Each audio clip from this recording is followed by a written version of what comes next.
Çox vaxt insanlar niyə görə münasibətlərdə problemi həll edə bilmirlər?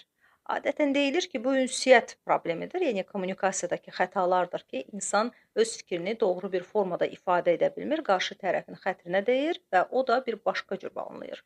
Amma bu halın da yaranmasına gətirib çıxaran səbəblər var.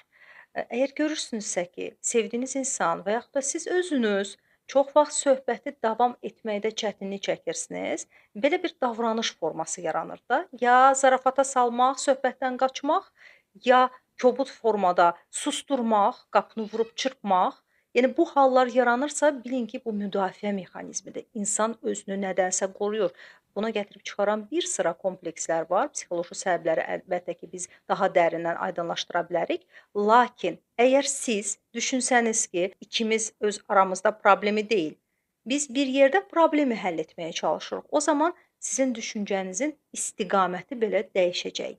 Onu dəyişmək deyil, yaranmış duruma olan vəziyyəti, yəni münasibəti dəyişməyiniz lazım olacaq. Bax, bu istiqamətdə çətinliklər yaranırsa, təbii ki, sizi dəvət edirəm sistemli ailə terapiyasına. Ya fərdi cütlük formada seanslara yazıla bilərsiniz, ya da ki, Sevginin Reanimasiyası adlı qrup şəklində kurs terapiya ala bilərsiniz. Seçim sizindir.